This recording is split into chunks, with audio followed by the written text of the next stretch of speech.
Good afternoon, ladies and gentlemen. We're now ready for the closing plenary session from Mumbai to Davos, where we're not going to make it easy on ourselves, nor on our 6 co-chairs and our special guest, Arun Maira from the Planning Commission. We've discussed copiously before coming on the stage that we want to make a commitment to you as the audience and those who are following us through social media to not simply restate the obvious. We know the proverbial challenges. Many of us felt perhaps overwhelmed before coming to the India Economic Summit this year by the magnitude of the challenges, both globally as well as nationally. But I think here, convened under the theme Linking Leadership with Livelihood, we've all been very fortunate in our first India Economic Summit in the state of Maharashtra and the city of Mumbai to tap into the city's immense entrepreneurial spirit, dynamism, and excitement, and to use that to have some very stimulating discussions and to make sure that we make the necessary linkage between what we have discussed the past years and what has become a mantra in India of the inclusive growth agenda and good governance and transparency, and knowing that these two are inextricably linked. Perhaps, in a way, by coming to Mumbai, we were able to experience that bit of a difference between Delhi and Mumbai in this particular time. Delhi, perhaps in a bit of paralysis, but here there was still a large energy, and I think that was well reflected in the fact that we had sessions that were full throughout the 2 days, including the private events which took place on Saturday, and that lent, I think, of course, to a very exciting environment here. Now, what I'd like to do, given the fact that we have Mr. Maira joining us together with our 6 co-chairs, and I don't think I need to reintroduce them, they're all very well known to you given their active engagement over the past 2 days, is think of it this way. He's going to be returning back to New Delhi this evening. And let's imagine that Mr. Maira is going to go back to New Delhi on a kind of Noah's Ark. And each of the 6 co-chairs has to ensure that one takeaway, one thought that they had amongst the many thoughts I'm sure they had through the conversations and sessions, gets onto his ark and goes back to New Delhi because he's member of a body which plays a very important integrative role in advising on policy formulation in India. And we know that we have the beginning of the Winter Parliament session next week. We know that Mr. Maira is going to be very busy working on the conclusion of the next 12th year plan. So we want to make sure that on his arc, going from Mumbai to Delhi, that we can perhaps share humbly from our side just some thoughts that we were inspired by through the conversations here. So in my first round, I'm going to ask each co-chair very shortly, in 2 minutes, to tell me of the thoughts that you have in your mind, what is that one thought that you'd like to put on his arc going back to Delhi? We then will take Mr. Maira's reactions to those thoughts and then come back to the co-chairs to perhaps unpack the basket of thoughts they have and ensure that we make that necessary move from the present reality to the vision of the future. So Ben, you're my first panelist on the left. I'd start with you. One thought in 2 minutes. What should Mr. Maira take with him from your perspective back to New Delhi? I can do much better than 2 minutes. I don't need 2 minutes for it. For me, the most impressive session was with the young shapers, the young people that came, and they didn't ask for anything. So what they wanted is get out of the way, don't block us. We have the ideas, we have the concept to have new models for India, we have new models for entrepreneurial behavior, be it in the social sector, in the technology sector, but please don't get in our way. I thought that was a fantastic message. Thank you. Tulsi. Yes, my key takeaway from the different session, I think India has a very high growth economy plan. Within that is how to build the sustainable economy in a long run point of view, which is the extremely depend on our energy sector and power sector point of view. So my clear message to my government is we should bring the RPS, Renewable Portfolio Standards, by 2020 as per the European Union. In India, 20% must be renewable energy source. That should be the topmost priority. And to mitigate that requirement point of view, we have to freeze our interest cost and convert the renewable sectors into the priority sectors so that we can able to implement this sustainable development. Thank you. Huguette. Yes, thank you, Sushant. What I found most interesting during this meeting was to see the readiness in India, as expressed by many people in this room, about the fact that this is the right time, the right momentum to deal with corruption, which is a pervasive issue around the world, but one that I think the people of India have decided that it was time to deal with this. And I think the young people of India can play a very important part in that as well. Thank you, Huguette. Jeff. I would say I was most struck in a couple areas. One is I have the opportunity, as I'm sure many of you, is to travel around the world, see many different parts, and hear.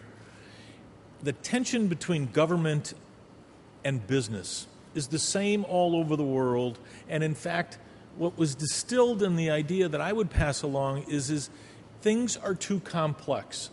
The simplification, the ability to simplify and make things enable businesses to grow faster is the key element, no matter whether it was in education, skills training, some of the sessions I sat. Things were too complicated. It comes down to how can you simplify and increase the speed. Chandra. There were a number of issues that came up during the discussions. Governance came up, talent, inclusion, innovation. But my key message is today the technology is available, and how we can leverage the technology to solve many of these problems, if not all of these problems, at a very affordable cost and make a huge leapfrog. That's the message I would like to leave. A very important message I got through the 2 days was that India's economy is clearly going to be affected by the problems in the Eurozone, the high interest rates that the inflationary situation has created, and it is very important that we set politics aside and try and get the reform agenda which can help reverse this GDP deceleration, such as introduction of the goods and services tax, the new manufacturing policy, and several reforms which have got stuck both in Parliament and at the end of the government, that we bring these forth very rapidly so that the possible deceleration of the GDP growth can actually be reversed into a strong acceleration of the GDP growth. Thank you, Adi. So, Arun, I come now back to you. These are 6 thoughts. We've filled the ship now with some initial thoughts. We'll unpack them in a moment. They range the issues of youth, removing the obstacles, allowing India to unleash its talent, leveraging youth also to tackle corruption, making sure that there's a new energy architecture which incorporates renewable energies into it, leveraging technology as an enabler of growth, and achieving simplification, perhaps also through reforms. Now, you've also taken yourself a very active role in the discussions, particularly in the future of manufacturing session, as well as the discussions that took place in the boardroom. And of course, manufacturing has attached to it a lot of issues which are interlinked with what the co-chairs have mentioned, whether it's in terms of skilling, having the energy supply to have a manufacturing, boosting manufacturing. From your opinion, hearing these 6 thoughts, as well as what you've participated in yourself, and knowing the big task you have before you now with concluding the 12th plan, what are your takeaways? What are your reactions to?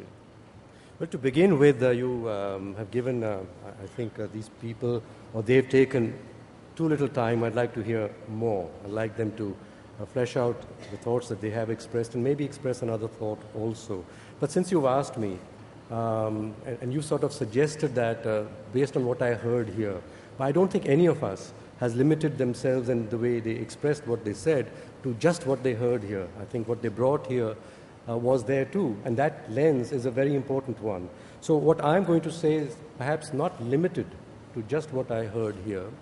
What I've heard, though, is an affirmation of something that we have been hearing from the people of India.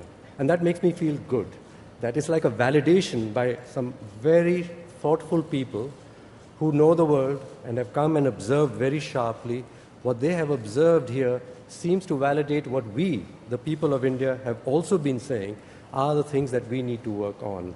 We have in the Planning Commission, going towards the 12th plan, undertaken over the last year a very extensive exercise of listening to the people of India themselves. We have established platforms using civil society organizations, some 950 of them, went out to all parts of the country to ask the people what would be, from their perspective, the things to be done by the country and the government for the country in the next few years. And I'm finding resonance in what is here. We have asked business, of course, and the business chambers have given us their views, which are not inconsistent with what we've heard from the civil society groups across the country. And we've asked the young people through Facebook and the internet.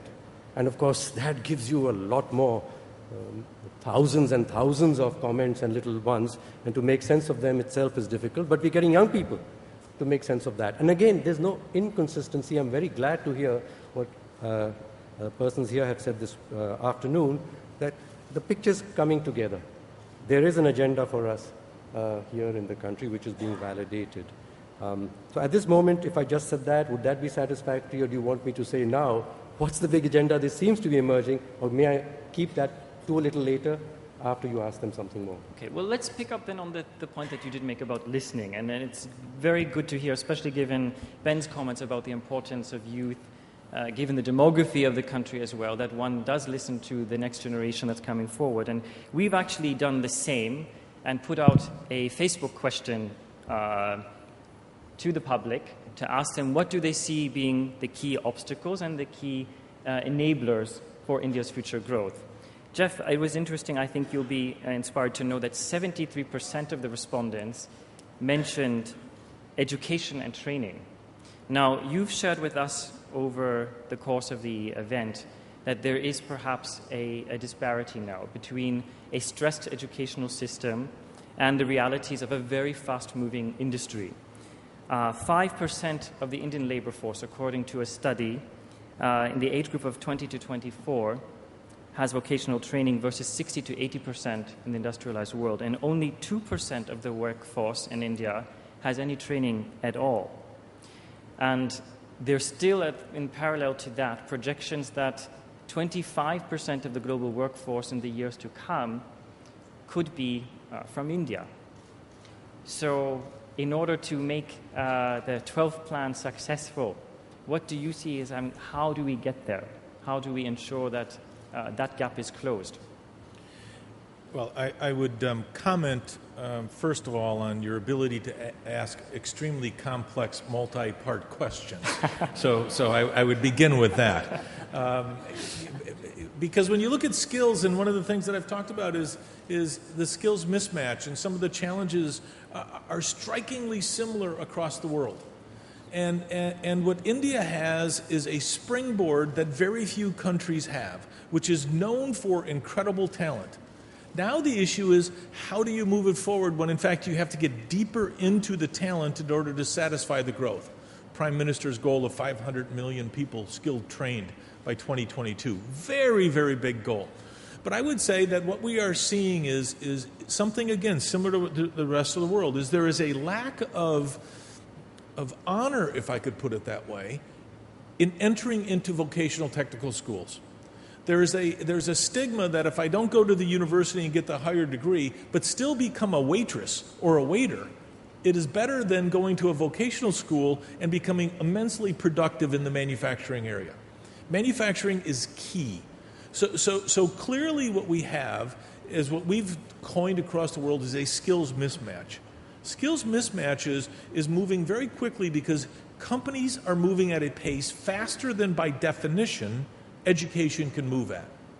So industry must become more involved in education. Industry must become more of a part of the solution, not just asking for government to deliver the answers. Because the results... Do you feel right now that perhaps that industry sees it too much as simply a matter of corporate social responsibility versus it being more of an obligation that they would? I think it depends on the size of the company. Very large companies have very sophisticated, some of the more sophisticated training programs exist here in India, but it's only for the top tier companies. Where is the middle market? And the middle market, and we've had some discussion about this, the middle market actually feels as though if I train and spend money in training, I am training for someone else because the attrition rate is so high. So you've got a dual issue. It's how do I reduce the attrition rate, increase the training, and fulfill the dream of the individual who spent money to go to a university and college and is now not getting the job that they want when they're out. So there's two things, the amount of the right skills and then the jobs that are available when they come out of university or technical school. So you're saying we need a mindset change in India then? We need a landscape change that is government enabling new businesses as a pipeline for new jobs, an iterative lifelong learning, and the ability for middle market companies to feel their money is not wasted by developing and training people in their organization. Okay, thank you, Jeff. Arun, do you have any initial reaction to that then? Is there something in the plan which you feel can achieve that landscape change? Well, I think I would actually then refer to some things that I got involved with here. Discussions both in the private session that we had on advanced manufacturing and then the plenary here about the manufacturing policy and plan, which is to do with reframing our human resource agenda. Our human resource agenda is about building skills and capabilities in more people, more systematically, because India's asset is its human resource. It also could be its liability. And to make it an asset, we've got to have an environment and institutions which regularly invest in increasing the value of people. So this is a different approach to the people on my balance sheet. They are my asset, and they are an asset which can appreciate its value because they want to learn. People do want to improve themselves and have the ability. I don't know of any machine that wants to improve itself and improve its value, nor any building. So those assets should be treated differently, and the person needs to be much more not treated as a cost, but as an asset, as I said. And so therefore processes to do this. Whereas the debate so often about the human asset in India has been a debate about hire and fire people. We need the flexibility to hire and fire. But that comes about, expresses two wrong things from my point of view. Hire and fire is like, if I could not have the material when I don't need it and have it only when I need it, that's what hire and fire of people sounds like. It's like a commodity. As also, it's disrespectful, I think. People are human beings with feelings and needs and so on. So I think we need to reframe, and I like what you just now said about people don't want to work in manufacturing. We've been finding this. We need much better manufacturing managers. It's not merely vocational skills people, because in manufacturing, the complexity of the system, which includes people, is much more than most other industrial systems, and we need much more sophisticated managers who can, at the middle level, supervisors, managers, will build our assets and grow productivity in the system. And unfortunately, when Chandra is there, we have lost the best of our engineering schools to build some great organizations in the service sector. Our best engineers have gone off to build some world-class firms in the service sector, and we need them in manufacturing now. So how to make manufacturing attractive versus services, which is more air-conditioned and international travel, and not blue-collar on the factory, more attractive for people. Thank you, Arun. Well, let's stay with that point then about youth and listening. And we spoke about then now what our Facebook poll told us in terms of enablers and education being ranked the highest. But if we look at what they ranked as the biggest obstacle, it was corruption. And I look to you, Huguette, for your thoughts on this question, because if we think about this past year, it was not only a year characterized by intense national debates in India, largely around this issue, but also globally, the topic which now Arun has mentioned too in terms of employability was very often the source of frustration, whether that manifested itself in student demonstrations in Chile, or youth protests in Madrid, or the Arab Spring across North Africa and the Middle East. So knowing that over 50% of the respondents from the public have said that corruption is the biggest obstacle, it's also substantiated by our international study on global competitiveness. It's one of the 3 top disadvantages in the outcome for India. And if we look globally, it says that 2 in 4 Indians will have in their time paid a bribe versus 1 in 4 in other parts of the world. So how do you see us getting from the present reality to our vision? Well, I think, first of all, it's with great humility that from outside of India, I dare offer some suggestions. But some of those are based on what I've heard over the last few days, and like you, it's inspired me to think of other suggestions. And here I want to be concrete, and there would be a long list, but let me identify 4 areas. And for the prime reason that you've mentioned, when we look at leadership, sustainable livelihoods, we know very well that what corruption does is that it feeds poverty, it seeds violence, social destabilization, and of course prevents the development of countries and prevent the development of the social and physical infrastructure which is needed to allow a country to thrive and survive. And it also chases away the investments that could come to any country. So let me deal with these 4 very different suggestions. One is to find a way of building what I'm calling YES. YES being youth for integrity in our society. We've heard about the critical mass of young people in India, and I think there's still a lot of idealism that we find in young people about doing the right thing.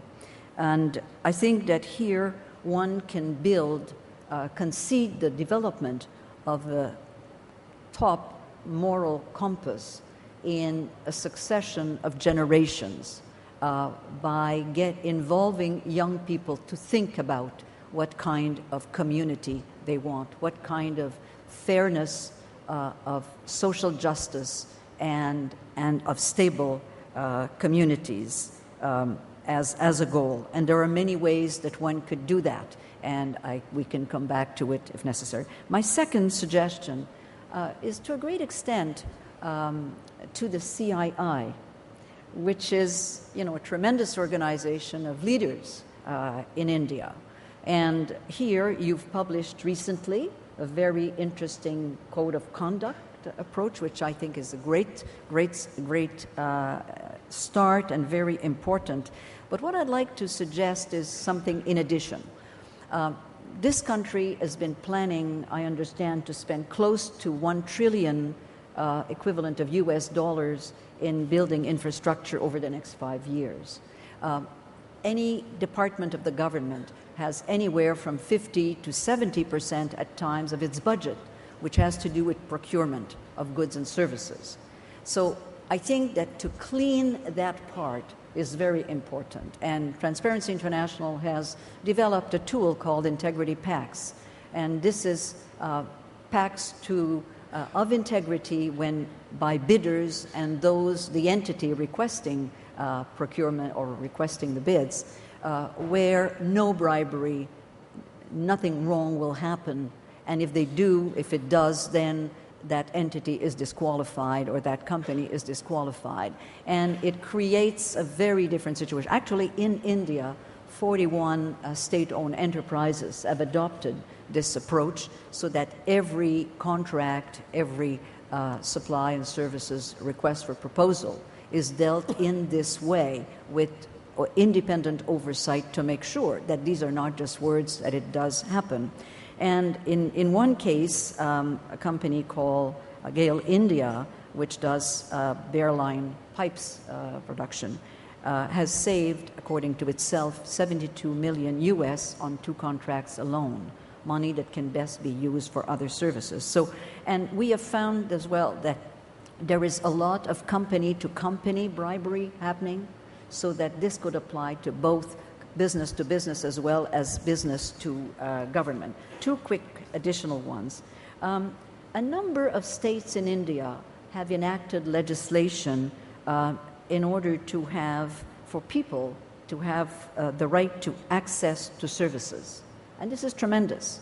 Now, 11 of the 20, I understand, have already done this, but for rather well-circumscribed areas. And I think that if all the state governments in India were to adopt such legislation, but broaden the areas that it applies to, licenses, land registry, health, clinics, education, and also to make sure that to introduce as part of that, and in some cases they do, a citizens' charter for services, so that, and make sure that this is well publicized, so that the people of India know what kind of service they can have, if there is a fee, what it is, and the timing for the delivery of that service, so that basically, and penalties, or at least to follow up and make sure that this is not just law, which is a piece of paper, but one which is truly implemented, and it could prevent corruption by the fact that it's there. And my final point is that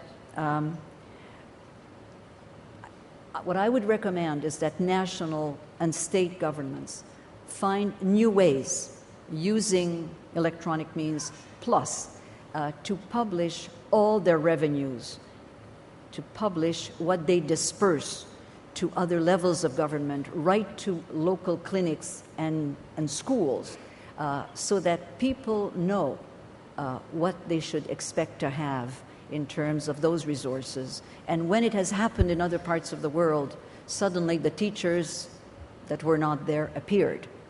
The doctor that was not at the health clinic did appear, and therefore services were provided. But it also meant that the national government, the state government, could follow the money and see where it is lost. Because there are situations where sometimes less than 5% reaches the local institutions that should receive that money. The rest gets lost along the way. So I think that publishing, not just once a year, on a very regular basis, what comes in, what goes out, right to the local level, could make a tremendous difference in preventing corruption, increasing transparency, but also increasing trust in government, which is very often lost in many of our countries. Okay, well, I think I'd like to come back to it at a later point then on that point about what states have been doing, because we have had a particular emphasis on states this year by moving our discussions from the center to a state level and coming to Maharashtra. But I'd also like to just ask, you have the global lens. You're looking at the corruption issue not only nationally at India, but through a lot of economies. And you have a 4-point action plan and how it might be improved, the environment. Are there any reference points, good reference points for us to look at so that we don't feel overwhelmed that it's simply a phenomenon here that to draw some inspiration from other role models? Mm-hmm.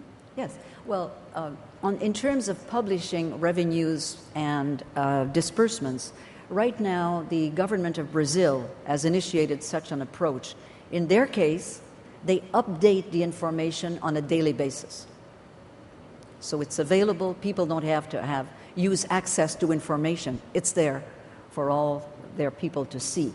The big challenge, though, in all countries in this case is that not everybody has access to an internet or to a computer. So you've got to find additional means, which may not be daily, but hopefully could be a monthly, use of local newspapers, different approaches to be able to use that. So Brazil has been a very interesting case in this regard.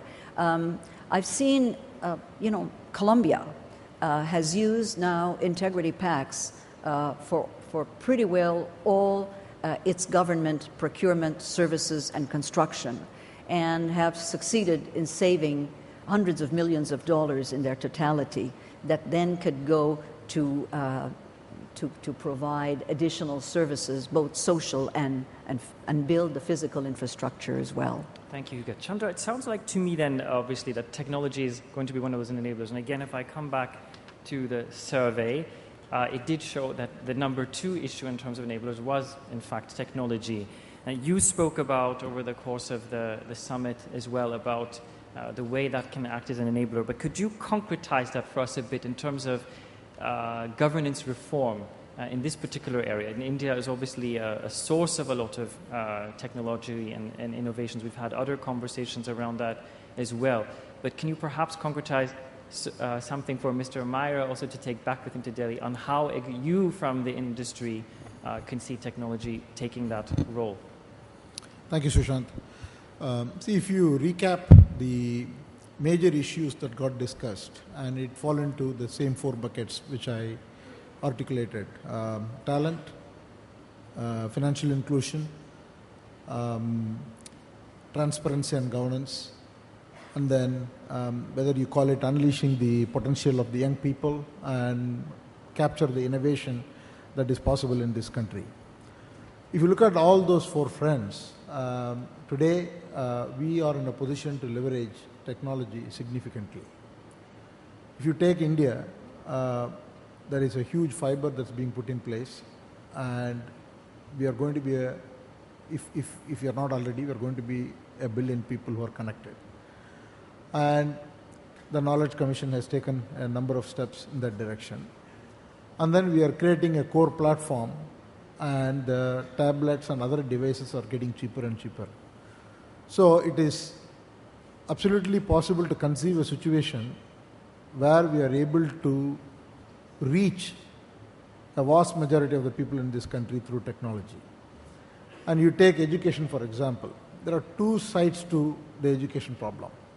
One is, how do you capture the demographic dividend, which is the 136 million people or the 25% of the graduates that you mentioned. And that is possible by rethinking the way we deliver education.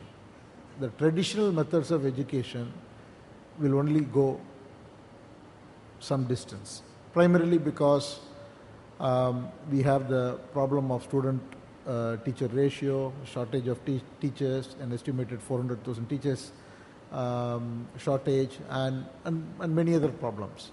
So if we can rethink the whole delivery of education in different ways, and also if we can think a model by which people not only educate themselves by e-learning or from the teacher, they learn from each other.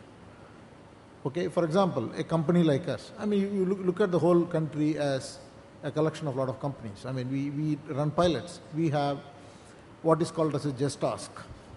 Okay, it's a social media platform. Anything on earth you want, you go and put a question. Almost guaranteed that within 30 seconds you have a response, because all the 200,000 employees are connected. Somebody is interested, somebody is looking at it at any point in time, and that is the fastest way. It's like our way of, it's like a Google search, but whether it is a company policy, whether it is a software coding issue, or it is how was the movie Ravan, whatever it could be, everything is on the social media platform. So by leveraging these kind of platforms, if you can create a method and a culture of learnability from each other and from all the possible people who can operate in that community, I think we can have a major breakthrough. But if I can hold you to the question for a moment about governance reform, because if you come to the governance, in terms of e-governance, I think the point that was made was about transparency and publishing everything. Again, technology is the most ideal way. You don't have to publish once a year or periodically. You can make it real time. It's up to us on how much transparency that we can bring in. Today, the way the government has approached the problem is in terms of mission mode projects. There are 27 mission mode projects, and some of which has been kicked off, some of which is already live, like the MCA 21 or the passport program. There are quite a few programs which are ongoing, and a number of programs are to be delivered yet. Once we have this fiber, once we have a UID platform, and once we are able to create a countrywide cloud, and then we can put all these applications on top of it, and not only that, invite the public at large to write a number of applications on top of it by providing the data. I think it was covered in Sam's session, like the data.gov.in is going to be opened up. If we're able to do that, we will be in a position to expose all the information that we have at the government and then people can build apps, and all kinds of transparency can be brought in. But can it all happen in 2 years, 3 years? It's tough because we are a large country, and the whole issue is migration. How do you get everything into that large platform? It's a big challenge, but it can be done. Okay.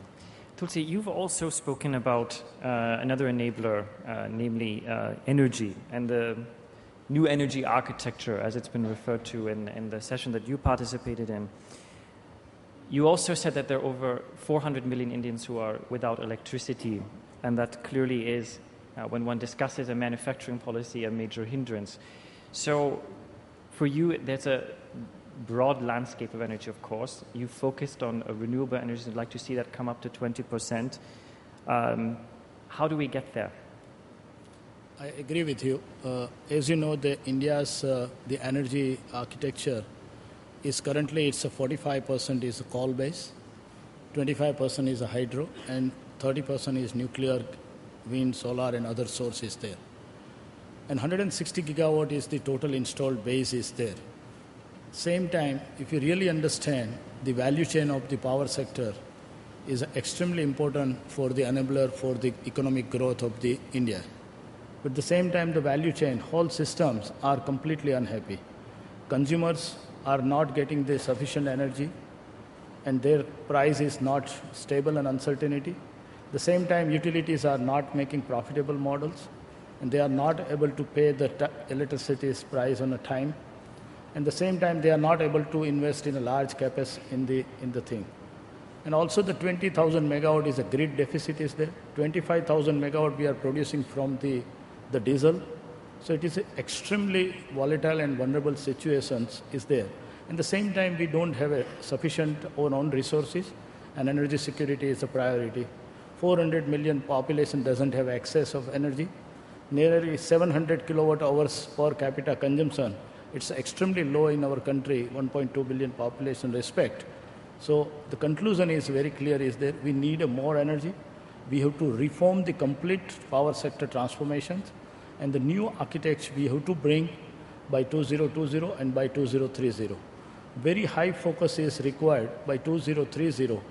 Coal base should not be more than 30%. We have to restrict like that because we don't have our own resources. We have to continuously import, and it's not a sustainable. Maximum leverage we can focus on a hydro, whatever is still available, mini and medium hydros we can expand. And very high focus is required, gas-based, the maximum energy production from the India resources, and the wind resources, which is 150 gigawatt is available onshore and offshore. We should put a high priority to leverage that. And that's we bring the sustainable model for the Indian economy's growth. Now, how part is, we understand the certain challenges is there. The solution is, the three solution is important. The number one is power sector is highly regulatory environment is there.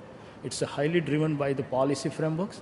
So we have to reform on those areas, and we have to set the very clear target. Within that, the second important part is the pricing, so that we can able to attract the huge capital investment which is required and make an economically sustainable model so that the large capital can flow and banks will start continuously the financing on that, the area.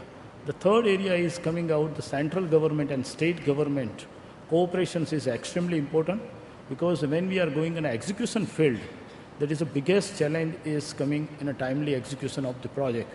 We need energy today, but project is taking too much time. So alliance between central and state is extremely important to bring on a this way. If we really address all these things, I strongly believe we can able to provide our rural sector and bring the rural economy more sustainable way that will give the very good inclusive growth. Not only that, the 400 million population also will get the better life and better job opportunity in a rural part of the country. Okay, so Tulsi, I hear from you also there's a distinction being made between what you feel needs to be done at the state level versus the national level, but you have a 3-point action plan. Adi, in your role as CI President Designate this year, you of course are looking at the broader economy now, and you've had some recommendations here on a variety of issues, technology as an enabler for e-governance, education, skills, tackling corruption, and you also lead the ethics committee at CII, and also the energy reform policy.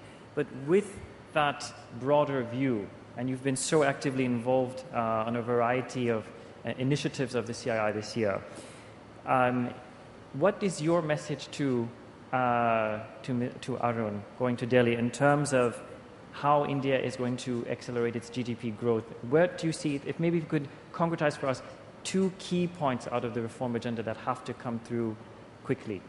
Yeah, I think all the points made are extremely important. Clearly, they will add tremendously to the progress of the country. Corruption and being able to increase the transparency level in the country, I think, is a very important issue. But I would say that it's very important for the government to keep in mind that all the progress India has made, all the progress on inclusiveness, all the potential progress on inclusiveness, for example, is dependent on growth. If we allow our GDP growth to go down, many agendas will be negatively affected. And I think the message from CII would be that please ensure that growth is maintained. Fortunately, unlike perhaps in 2008, when we did not have too many weapons, but the government reacted very well in 2008. Fiscal, monetary stimuli were provided very quickly, early. We revived our economy much better than most economies, most global economies. Now I feel we have the weaponry, but we are not utilizing the weaponry to the maximum. There are several reform processes which can be brought in quickly. They can help accelerate growth. I think it's very important that we use the tools we have to revive economic growth very rapidly and not wait for something terrible to happen globally, anticipate the worst and do the best. So if we broke your insight into 2 parts, in the short term and the long term, what for you now is the low-hanging fruit then? Well, low-hanging fruit is clearly reform. But which particular reform? I think the goods and services tax has the capability of adding 1.5 to 2 percentage points to India's GDP growth, other things being equal. That is the single most important reform that can be brought forth. There are political issues. One needs to compromise on the political front to see that that reform comes in well. The new manufacturing policy, especially hand in glove with the goods and services tax reform, could create a tremendous positive impact on the growth of the economy. Okay. Now, I know we've sketched a wide range of issues, but I don't want to forget that we began the summit by speaking about India and the new global reality. And clearly, we're talking about challenges. We're talking about the actions that need to be taken to address those challenges. But all of that speaks as well, within every challenge, there's also an opportunity. And Ben, I think you think very often, very globally, in terms of the larger context, and have been very passionate about what India's role in the global context can be. If you were to identify, let's say, 2 areas which you feel are going to accelerate India's emergence as what many see as going to be the next superpower, what are those areas for you that India needs to prioritize? So unfortunately for India, it is already a superpower. And in a way it's unfortunate because it deprives you from the time you have to be selfish. You need to be selfish on one end and being able to lead and co-lead the world on the other hand. And that is unfortunate if you look to the dynamics that are taking place in India. If you reflect a little bit, the best example I got a business card from a farmer. We had a discussion when we opened this whole session about sustainability. And that became very quickly a discussion about how we are doing in the combination between technology and the agricultural sector. And somebody stands up and says, I'm here to represent the farmers because the farmers have no voice. There is no representation for farmers in this country. We're small farmers and we're deprived from everything. We don't have this, we don't have that, we don't have the other. And 2 seconds later, somebody stands up and says, I'm a farmer, I'm from Punjab, And I'd like you to email me your message, and then you can go online and you can see my methodology of farming, which is totally in combination with the training I got in Israel and Denmark on his business card. So this is a world where you find very big contrast. You find on one end, I would say probably a lacking economy. Not even a developing economy, a lacking economy, an economy that's going downwards. You find a developing economy, and in the same country, you find a highly sophisticated, developed economy. Altogether. And policy making, well, we refer to India as we go to a supermarket. We shop around with our expectations and aspirations, and we can pick and choose as we like. And I think this is the dilemma that we're in. It's this business card where the two worlds meet. With my ability to be a small farmer in a world that is linked and connected, and the ability to bring out the best in that one business card, but on the other hand, staggering numbers where we didn't make that connection. So I can look to India and say, this is a lacking economy. So please, government, deal with it as a lacking economy. Or I can go the other extreme and say, I don't know what you're talking about. Look to the outsourcing business. It's a world sophisticated leading economy. And that's under one roof. So I think the dilemma that we have is, will the real India stand up at a time that the world needs basically a co-lead, responsible activity from India, which includes, in my way, growth. Arun, is it a tall order or too tall of an order that Ben is calling for when we hear what the national challenges are, but also the expectations of the world on India to step up? Can we deliver on that? Actually, again, I'm feeling very good.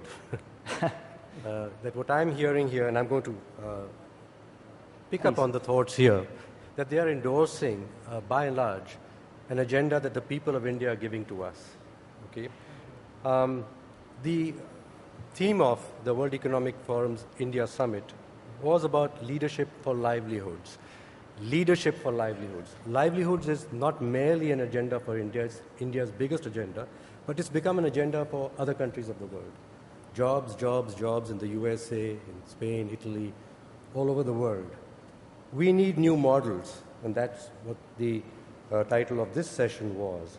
We want inclusive growth. We want growth, of course, but what we are experiencing is not sufficient inclusion in growth, or people's perceptions that they're not sufficiently included. I mean, we can, as economists, try and prove to them by numbers that they are included. But if they don't feel included, they are not included. And in an open system, they will make their voices heard.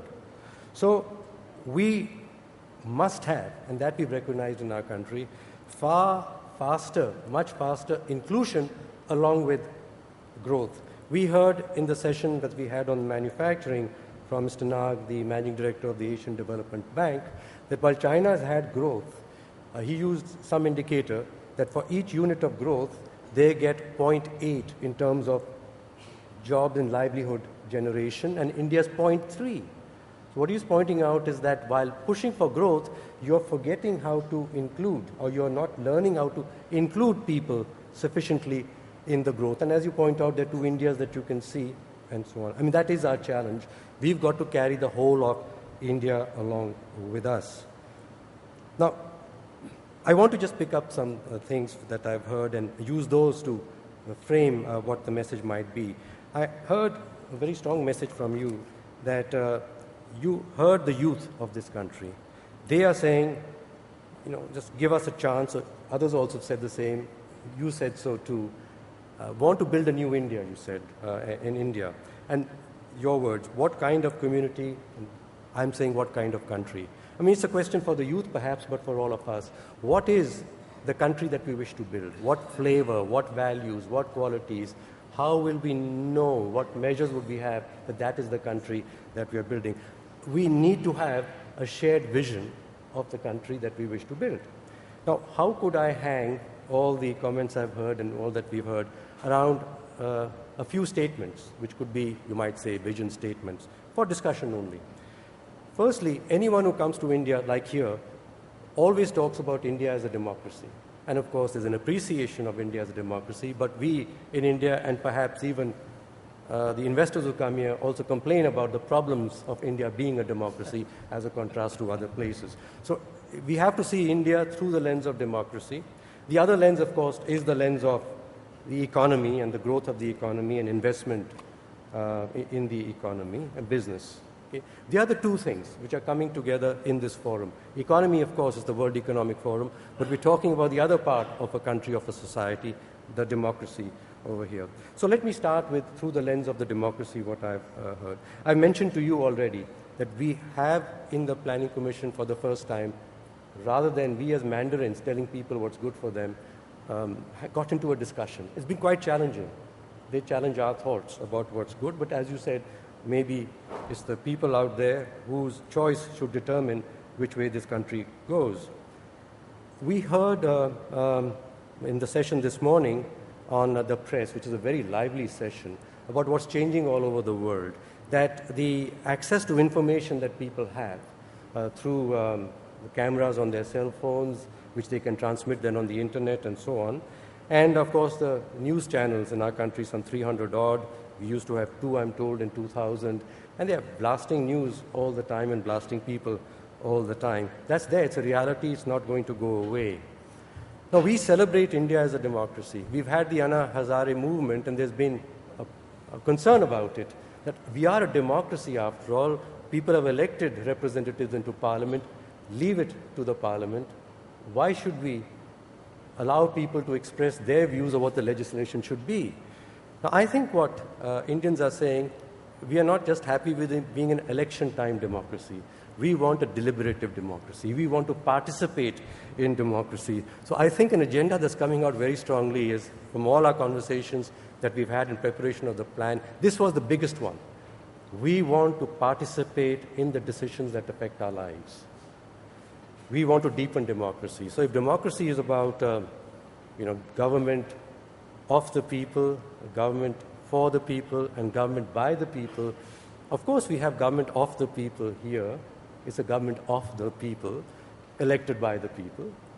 What people are saying, we want it to be for the people also, accountability. We've heard here about e-governance and make the information available, and the outcomes should be known, and we should be able to challenge you that you're not achieving the outcomes. We have not got there, but we're recognizing that. The third thing, though, is it has to be government by the people. Means they should be governing as much as they can, the subsidiarity. Now, India hasn't gone far enough in that regard. We've had good discussions about the states, that they should be empowered, and very good discussion this morning about the states. And yes, we're going down that path. But with the states, the discussion also came, what about the local bodies, the cities and so on? We've had in our constitution, now almost 20 years ago, that constitutionally, the 73rd and 74th Amendment, that local bodies in the cities and the villages should be taking decisions, should be passed on finances and functions, and should be taking decisions on behalf of the people. We haven't gone that far. And so we have to deepen our democracy. So there's an agenda before us which is part of what should be in the reforms and the legislations, hopefully regarding corruption anyway, in the next parliament session, as well as into the plan. We built a strong new architecture in which the planning and implementation is being delegated further and further down, and not within the Planning Commission only at the center. So that's about democracy, localize decisions and allow people to participate in decisions all the time, not merely I've sent you to Parliament and after 5 years I'll send someone else. It's through the time what affects us. Coming to the lens of economy, we talk about growth, and we need growth, and we want to be, because we've seen the value of it, entrepreneurial economy. We want enterprises, private enterprises, people taking the initiative, getting the rewards of their initiative, not the state creating the jobs, but people by their own initiative, creating their own incomes, jobs for themselves and for others. It's the bottom of the pyramid. It's become a thing to say, right? That in India, we have got to, the bottom of our pyramid is a very large bottom actually. There's a small top and a very large bottom. But there is a profit there, and that profit could be to the businesses by innovations. Now, I want to bring in what you said, Chandra, about innovations here. Yes, by more innovations, which we're having in our telecommunications already and in banking, hopefully, we could reach out to people at the bottom of the pyramid, make them customers for modern services. So they have access to the if I can services. just jump in here. So it sounds like you feel a sense of confidence that the reform, the next 12-year plan does incorporate a lot of what the co-chairs have shared, and that it will be an enabler, since we're speaking about the challenges and everything. Yes. But I want some cooperation here. Because, okay, let me use that, because I can see we have partners that are believing the same thing. So in this one, since we have the World Economic Forum, and this is about business and growing the market, I want to just say, yes, we want to have a more democratic market and a democratic capitalism. And just like we say government for, by, of the people, I think we need business which is not merely for the people, but business which is by the people and businesses of the people. So selling to the people at the bottom of the pyramid and the corporation growing by the profit it makes, by what they buy, whatever prices you sell them, is not sufficient. We need jobs. And the jobs will come if people are engaged in the production and distribution of the things. And this is where India's opportunity is. By the skilling, if more Indians are included in the production process, distribution process, not merely will they produce effectively for us here in India, they could be sources of production elsewhere. And those multinational companies that have succeeded in India earlier than the others are the ones that have tailored their business production models to take India as it is, rather than waiting for India to grow to become what they're used to somewhere else. So change I your could business just hold models. you there for one moment, because I want to hold ourselves accountable to the principle that you started off with in terms of listening. And since we have only limited time in this very packed session, what I'm going to do is now turn over to the audience and get some questions from them, because this should also be a debate, and we rely on the audience for a good debate. So let me turn over to you and see if there's any questions you'd like to direct to our 6 co-chairs. I see one hand here.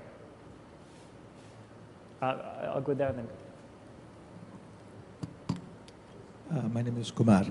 We're just talking of transformation, re-engineering, doing new things. I don't know also what we're looking to do about what we already have built up, part of our culture, history, civilization, what we have as best practices and all that on the other hand. How do we bring it all, again, instead of trying to re-engineer and reinvent and do completely new things, to build the economy and the country. The other thing is, what are we doing about bringing all the money which is out there, which we call black money in Swiss banks and what have you, because we need all that money now for building infrastructure. Is there a way to bring all those billions of dollars back, maybe? Something to think about. Okay, a question about repatriating money that might be... is a question directed to a particular person of the panel? To Hugo, yes. I thought that you were passing this difficult one on. So actually, India being part of the G20, it's very important here because the G20 has one of the priorities that it has given itself is to try to deal with money laundering, tax evasion, as well as restitution to countries where money is found, which is illicit money or the like. So I think that this is a good avenue for India to follow and be a strong player on that front, because we need the other jurisdictions to do their work. We need to cut off those secretive banking institutes and the fiscal havens that we have around the world, and try to prevent new ones from happening as well. So I think that the G20 is a strong area to be involved in at this time. Ben, you were part of the G20 discussions. So are there any ideas that came out of your participation being in France, or was it too focused on the Eurozone crisis that subjects like this didn't even have room to be addressed? So at that point in time, I think the G20 was very clear what it needed to do. I don't think that you need conferences for that. You need now to go in execution mode. So I support what you said. Okay. Question here. And if I could ask that you just make the question succinct, without too much comment, and tell us to whom you'd like to direct the question. I'm asking, my name is Shukla. I work with Mahindras. My question is simple. I'm requesting a sense from the panel. For every unit of incremental effort we make, and we are looking for getting higher units of output, both in terms of growth as well as in terms of either inclusion or redistribution or trickle down. To growth as well as the inclusion part. What will give us better results in next 5 to 10 years? Not talking 20 years, not talking 50 years. Do we try to change the society through efforts, or do we take the society as it is in the cultural and political context and make other managerial technological contributions for the same? Which one of the two you believe will give us better output on per unit effort? Thank you. And to whom would you like to address the question? I said from the panel. For the panel. Okay, so who would like to take that first stab at that? I could take a cut at it because ultimately I think you're going to say, what are you taking back? So let me just try and to see that. You know what, I believe that the system has got many parts that go together. And as we talked about the ideas that we are working with, those are also changing at the same time as we're talking, which is society changing. So it's not merely about the physical infrastructure and the other institutional changes. People's ideas are also changing at the same time, and they influence each other. In fact, the primary drivers probably is the ideas that change and that cause other things to happen. So I feel the answer is not one thing are you going to concentrate on. We would have to have a way of including many things. And the agenda will have to be more comprehensive, both social side as well as economy side. So I do feel that our plan, for example, cannot be, and it will not be, merely a plan of the economy and the budgets and the money numbers. It will have to have, it is having, plans to change the institutions and to have the processes by which the people who, by their conversations, will change the ideas and influence the reforms will be part of the plan. That is part of the plan too. Back there. I think we have just time for one or two more questions. So what I'll do is I'm going to take 2-3 questions and try to summarize those and have the stress. So can you have one question? Sanjay Kedia from Marsh. The panel during the last 2 days said the government is in a bit of a paralysis in terms of decision making, what's happening at the center, and the reforms which is expected in short term. What does the panel would like to believe is a probability that some reforms will move forward in the next 2 years, or we have to wait for the Third World Economic Forum to discuss the same reforms? So what is the panel quick probability, as a percentage, what you believe is the likelihood in the next 2 years some reforms will move forward? Okay, which reforms will move forward quickly? And one more question there in the back of the room. Ashutosh Varshney, Brown University. This is for Mr. Myra. Thank you for bringing democracy so centrally to our discussion. But in your view, is there a contradiction between deepening Indian democracy and increasing India's growth rate? Between deepening Indian democracy and making businesses freer? No, there isn't, and it was the part that I wanted to finish with, that the pattern of growth of businesses in this country should be, I was saying, businesses for and businesses by, but businesses of the people too. Means they must become, they are and should become invested in the growth of their businesses, owners of their businesses, which means a lot to do with smaller enterprises and the encouragement of smaller enterprises enabled by technology, connected by technology, becoming larger enterprises, but not necessarily owned by remote capital only. People are vested in it too. So this pattern, this new model that we're talking about that we need to have is the one that India needs much more of, so that the capitalism is also democratic at the same time. Otherwise, what is being experienced elsewhere in the world, this reaction against the Wall Street type capitalism where the profits are somewhere and the people are not with jobs, I think is also could be here too.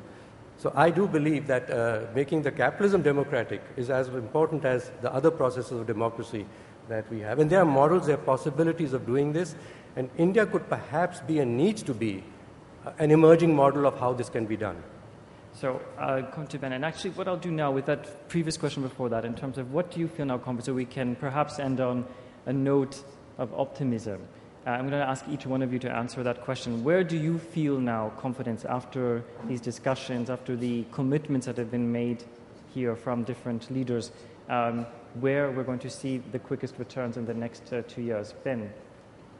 So, as a kind of summary for what the 2 days brought to me, I like the question about what priority are you going to take? Where are you going? If you have to restructure, where you have to go to restructure? If I look to India and I see the fascination that everybody has with the power it has to do things different, I think the biggest temptation is to protect the here and now and not move forward with the same confidence in the human talent that is around. And let me give a very clear example. I think that India has more to gain than to fear from sustainability. But if I look to how India moves in the international arena, it is more a force for explaining why it cannot move forward than trying to find solutions how it can go forward. And I think there are many of those examples that I've seen over the last couple of days where you would say, if I would trust the instinct of the next generation, I would give them much more space to go and experiment and do things in a different way than what have brought India to the level where you are now. You could be the victim of your success if you do not re-innovate the way you get the next level of success. Tulsi, in 1 minute, what would you say is your source of confidence in what will be prioritized in the next few years? I think the 2 days of the discussion and analysis is very clear. The priority is going how we can make sustainable, inclusive growth of India. I think that's the challenge part is there. To address those things, I think 2-3 areas are important. A is the government policy frameworks and regulatory environments. B is coming out a state and the central alignment for execution part point of view, because we are quite weak on executions part. And the third is coming out our financial sectors and the banking sectors. How can be the catalyst for the economic growth on our infrastructure sector areas? I think this the conclusion is there. We have a great talent, we have a great resources, and we have a great aspiration and dreams. I strongly believe 2 decades India will continue on a high growth, and India will create a big impact on the global economy sustainability also. Okay, and Huguette? I think that I'd like to answer at the same time the reform question. Sure. Okay, but in 1 minute. I think that what I've heard and what I'm hearing, and I find it very interesting. The sort of a call for new participative democracy, and I think that there is a tremendous opportunity now for India to bring to the table the business sector, civil society organizations along to carry those reforms. And when you need legislation can take a long time because it goes through Parliament. But there are many things that can be done administratively through major reforms, but in collaboration so that the result of those reforms is relevant. It gives you some timely decisions, but also is relevant to what the needs of the people are. And we have a chapter of Transparency International in India, which has been working very closely with communities that are the poorest communities to help them represent themselves to the government as one thing that they're doing amongst many others. And it's been tremendous to see how a little bit of support to a local community can make them work with the local government and at the time of election and beyond, so that the government can be more accountable, but they can work with the government in identify the priorities which are important to them. So to me, a new set of collaboration and reforms, of course, enforcement of the laws is what people expect and want, but also reforms through all kinds of other administrative means that can be done much more quickly than would otherwise be the case. And if you're decentralizing to the local government, which makes sense, please ensure that you're not decentralizing corruption. that you build a new transparency, a new way, and support these local governments and have the high expectations that they will deliver clean services to the people. So a lot of expectations on local governments. Jeff, you certainly, I think, look to the future talent pool of India as a source of inspiration. In the next 2 years, priorities then in order to realize that? Well, I would start that I'm more energized at the end of the forum than at the beginning. India has a tremendous brand reputation throughout the world, but it's at an inflection point. There's opportunities to either fall back or move forward. And in kind of summarizing the entire part, whether it be talent or government, it is take risk to simplify, take risk to move ahead, force some of the decisions not to be so difficult even though they may have consequences.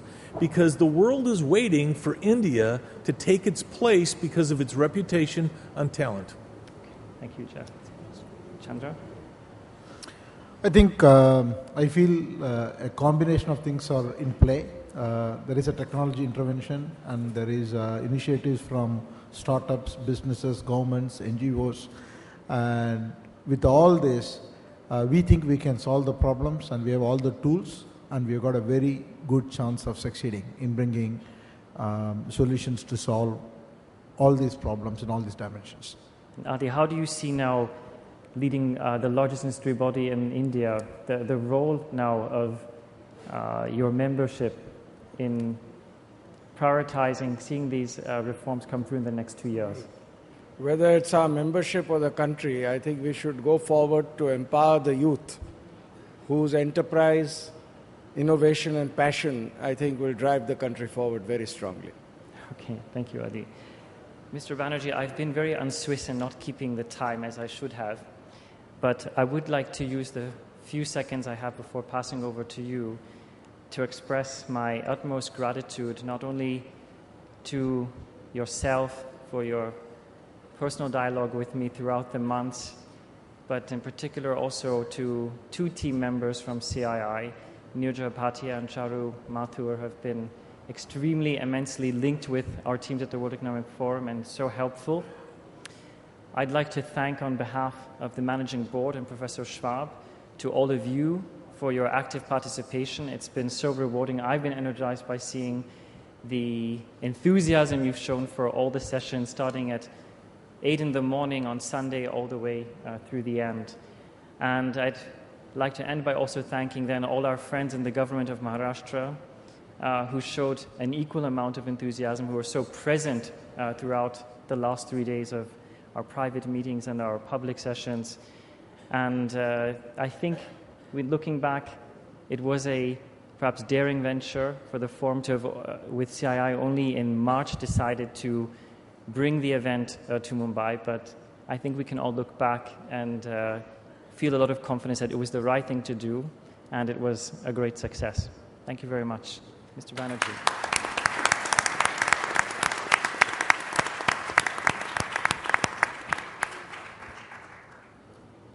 Thank you.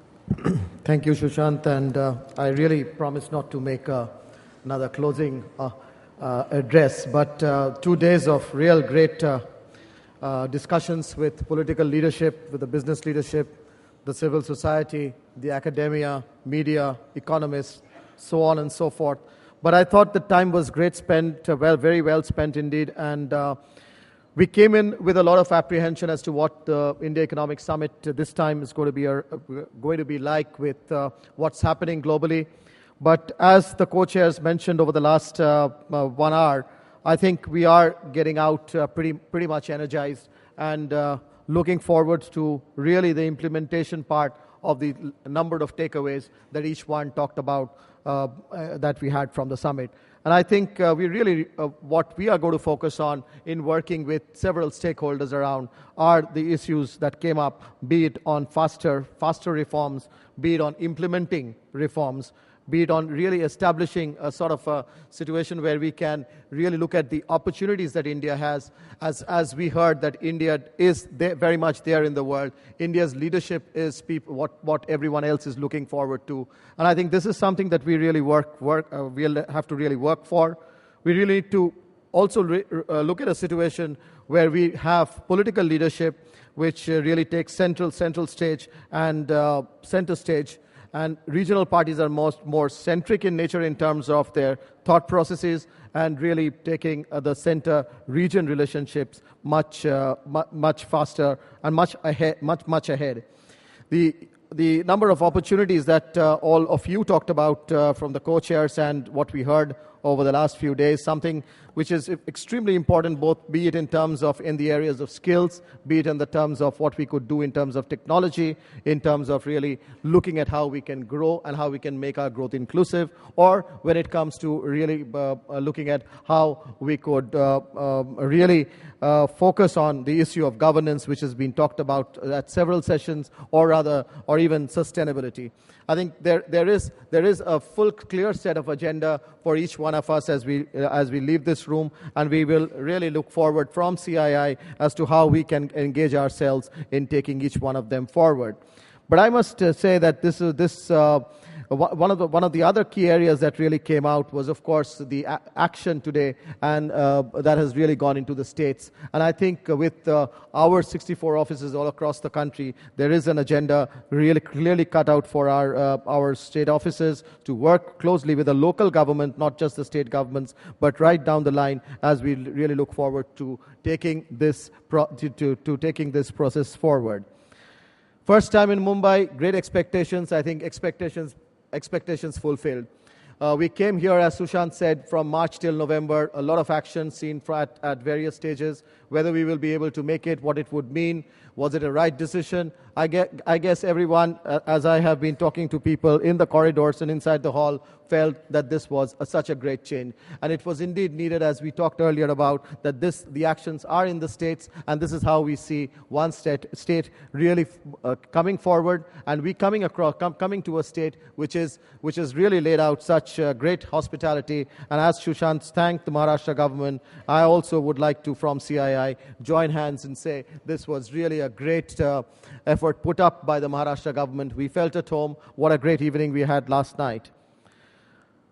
I think one of the other things that we saw over the last few days, and as again from March till November and since the last 27 years, that I must say, is the partnership that I saw between the colleagues at the World Economic Forum and CII. Again, really looking forward how we can take this partnership forward in years to come, to see how we can really work for India. So many agenda points, so many opportunities that have been really laid up to us. There is tremendous scope of using each other for working for a better India. And I would in this particularly like to thank on behalf of all my colleagues in CII, Sushant, who has been a great friend, who has been one who has been really at it since the time we decided to come to Bombay, and even before that, when we said that we must have a great summit, and this time put up our efforts much more to make it even full when we are going outside of Delhi.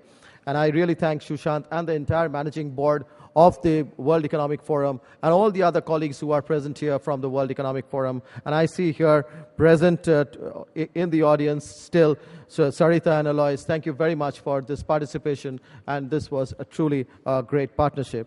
And I would really like to end by thanking the co-chairs and congratulate them in giving us such a wonderful summit. This was really something that we were looking forward to. And as I said, we are not going back. We talked about depressed world. We talked about depressed economies. We are going back pretty much energetic. We are going back pretty much knowing what each one of us got to do and work on. With that, I would really conclude by thanking my colleagues in CII, who have also done an outstanding job in partnering with the World Economic Forum, in working with them so very cohesively in giving this summit to each one of you who have really stayed back till this end and making this a great success. I'd really like to thank, as Sushant mentioned and reiterate, my thanks to the leadership of Nirja and my colleague here in Bombay, Charu, and their entire teams. And ladies and gentlemen, to you, thank you very much for participating, and thank you very much for making this event such a special one. Thank you.